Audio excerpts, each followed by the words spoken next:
কুক্ষিগত করবার জন্যে এভাবে যারা বরিষ্ঠ নেতৃত্ব, এভাবে যারা অভিজ্ঞ ব্যক্তিত্ব বা নেতৃত্ব, তাদেরকে সম্পূর্ণভাবে বাদ দিয়ে যেভাবে কমিটি তৈরি করেছে, তাতে আমার সম্পূর্ণভাবে মনে হয়েছে যে এদের অন্য কোনো দলের সঙ্গে সাঠগাঁট আছে।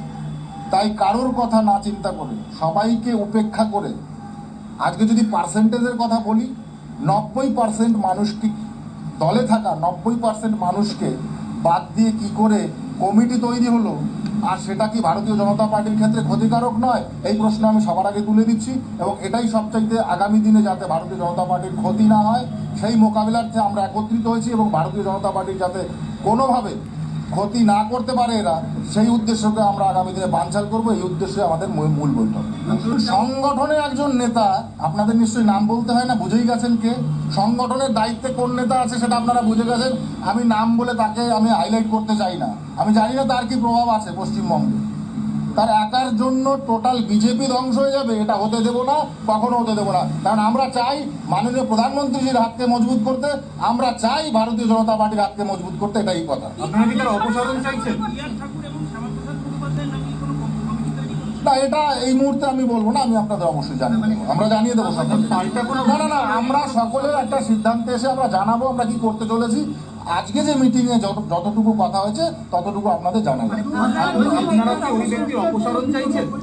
অবশ্যই আমরা অপসারণ চাইছি। আমরা সময় হলে আমরা আপনাদের কাছে মিডিয়াতে নাম প্রকাশে অনিচ্ছুক, কিন্তু আমরা উপরিতন নেতৃত্বকে জানিয়েছি, এবং আগামী দিনেও তার অপসারণের জন্য আমরা আরো বেশি স্ট্রং ভাবে। শাসক দলের তরফ থেকে কোনোভাবে ষড়যন্ত্র করা হয়েছে যাতে বিজেপিকে উৎখাত করা যায়, বা ষড়যন্ত্রের কথা আপনি বলছেন? একদমই তাই, একদমই তাই। আমাদের না হলে একটা পার্টিতে স্টিল যারা লিড করছে তাদেরকে 90% বাদ দিয়ে একটা নতুন কমিটি অনভিজ্ঞ লোকদের ঢুকিয়েছে, যাদের ঢুকিয়েছে তাদের বিরোধী নয়। কিন্তু কথা হচ্ছে এটা, একজন ব্যক্তি টোটাল কমিটিটাকে কুক্ষিগত করার জন্য, হস্তগত করার জন্য যারা অভিজ্ঞ ব্যক্তি তাদেরকে সরিয়েছে, কারণ তাদেরকে না সরালে উনি একা কখনো সেটাকে হস্তগত করতে পারবে না। আর উপরিতন নেতৃত্বের সম্ভব নয় গ্রাসরুটে গিয়ে প্রত্যেকটা অঞ্চলে বা প্রত্যেকটা ব্লকে বা প্রত্যেকটা জেলায় গিয়ে খোঁজ নেওয়া। তাই আমার মনে হয় উপরিতন নেতৃত্বের দৃষ্টি আকর্ষণের জন্য আমাদেরকে এটা করতে হচ্ছে, আগামীতে করতে হবে বৃহত্তর। নমস্কার, আপনারা শুনছেন উত্তরের কণ্ঠ।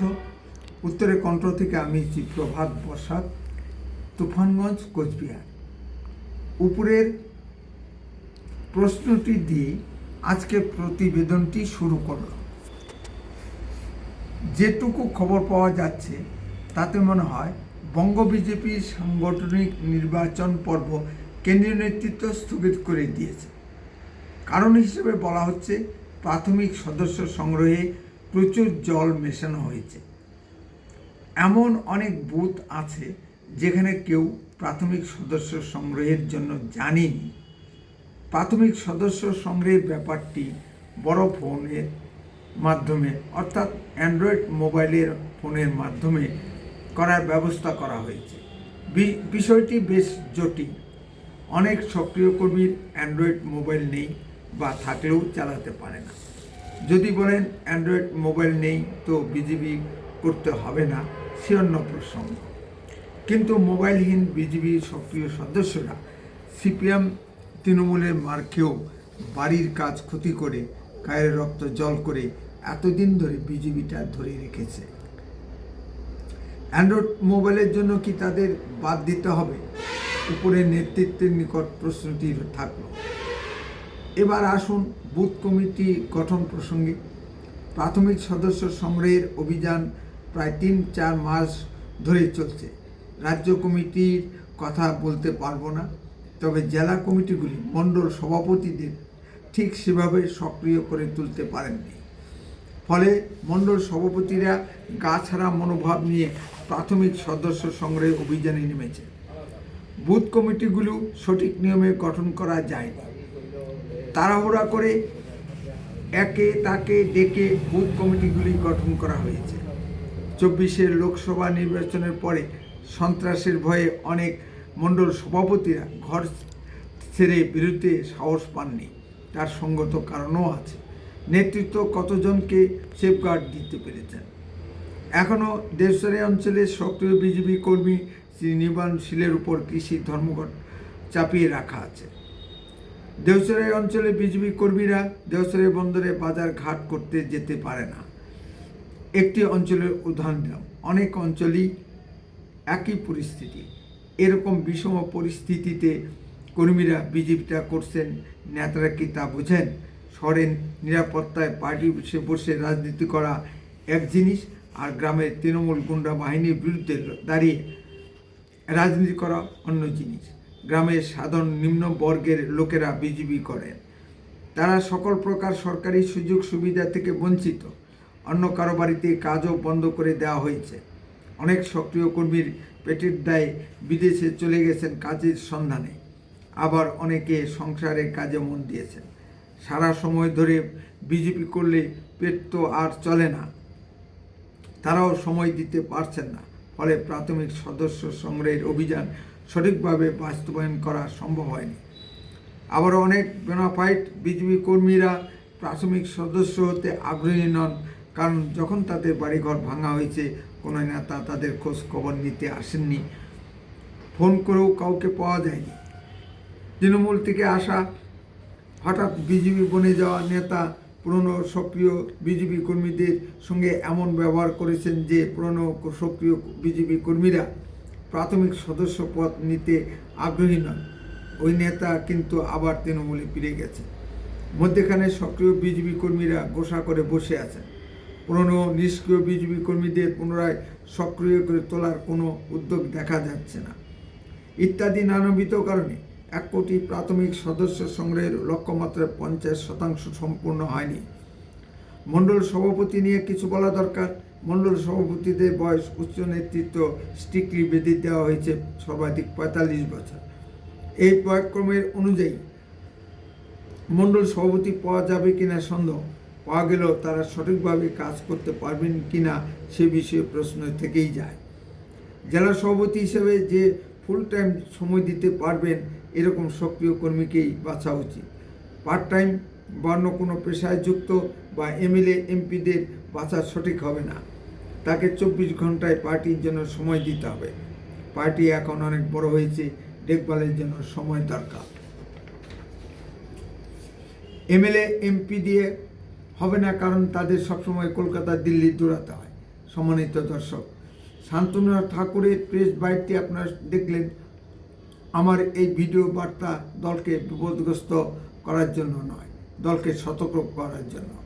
তার বক্তব্য থেকে বোঝা যাচ্ছে যে 90% কর্মীদের বাদ দিয়ে বুথ কমিটিগুলি গঠন করা হয়েছে এবং একজন লোক দলকে কুক্ষিগত করে রেখেছে। সেই একজনকে অবশ্য তিনি উল্লেখ করেননি। সমান্তরাল কমিটি নাকি গঠন করা হচ্ছে। এসব কি হচ্ছে বিজেপিতে? জেলা সভাপতি মুখ থেকে শোনা যাচ্ছে যারা বিরোধিতা করবে তাদের নাকি দল থেকে বাদ দেওয়া হবে। কম্বলের লোভ বাঁচতে গিয়ে শেষ পর্যন্ত কম্বলটি থাকবে তো? প্রশ্ন এখানে। সংগঠন সাধারণ সম্পাদক শ্রী অমিতাভ চক্রবর্তী বসে বসে কী করছে? তার কাজ কি দলের আভ্যন্তরীণ দ্বন্দ্ব সমস্যাগুলি দেখা নয়? তিনি কেন চুপটি করে বসে আছেন?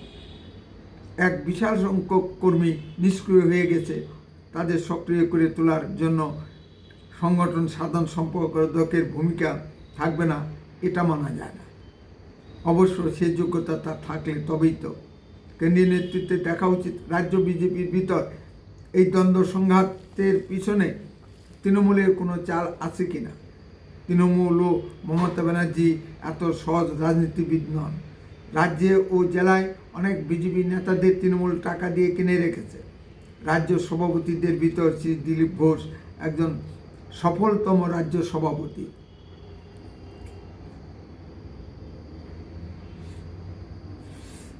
তার আমলে বিজেপি এককভাবে 3 জন এমএলএ প্রথম নির্বাচিত হন। পরে তার নেতৃত্বে 18 জন সাংসদ ও 77 জন এমএলএ নির্বাচিত হন। সেই দিলীপ ঘোষকেই কেন নিষ্ক্রিয় করে রাখা হয়েছে? বিজেপি ভোট আসে মূলত গ্রাম বাংলার সাধারণ খেটে খাওয়া মানুষের কাছ থেকে। গ্রাম বাংলার সাধারণ খেটে খাওয়া মানুষের কাছে দিলীপ ঘোষ একজন অত্যন্ত জনপ্রিয় মুখ। বর্তমান সভাপতি ডক্টর সুকান্ত মজুমদার একজন অত্যন্ত শিক্ষিত মার্জিত ভদ্রলোক। সবসময় শিক্ষিত লোক দিয়ে রাজনীতি হয় না। সাধারণ কর্মীরা তার কাছে যেতে ইতস্তত বোধ করেন, কিন্তু মাননীয় দিলীপ ঘোষের সঙ্গে সাধারণ কর্মীরা অনায়াসে মিশতে পারে। মাননীয় দিলীপ ঘোষের সুযোগ্য নেতৃত্বে একটি 7-8% ভোট পাওয়া দলকে 40% ভোটের দলে রূপান্তরিত হয়েছিল। এ কৃতিত্ব একমাত্র মাননীয় দিলীপ ঘোষের। আমরা চাই মাননীয় দিলীপ ঘোষের মতো একজন সুযোগ্য নেতৃত্ব বঙ্গ বিজেপির দায়িত্বে আসুক, যে গ্রাম বাংলার সাধারণ বিজেপি কর্মীদের সঙ্গে অনায়াসে মিশতে পারবে এবং সাধারণ কর্মীরা যার উপর ভরসা রাখতে পারেন। বীরভূমের শ্রী দুধকুমার মণ্ডলের ভিতর সেই গুণগুলি আছে। উচ্চ নেতৃত্ব ভেবে দেখতে পারেন। উত্তরে কণ্ঠ সর্বদাই বাস্তব ও সত্য কথা বলে। আরও এই ধরনের ভিডিও পেতে দয়া করে এক্ষুনি চ্যানেলটিকে সাবস্ক্রাইব করুন। আপনার মূল্যবান মতামত কমেন্টে লিখুন। বেশি বেশি করে লাইক শেয়ার করে সবাইকে দেখার সুযোগ করে দিন। ভিডিওটি যদি ভালো লেগে থাকে তাহলে অন্তত 10 জনের পক্ষে ভিডিওটি শেয়ার করুন। উত্তরে কণ্ঠ দেশের কথা বলে।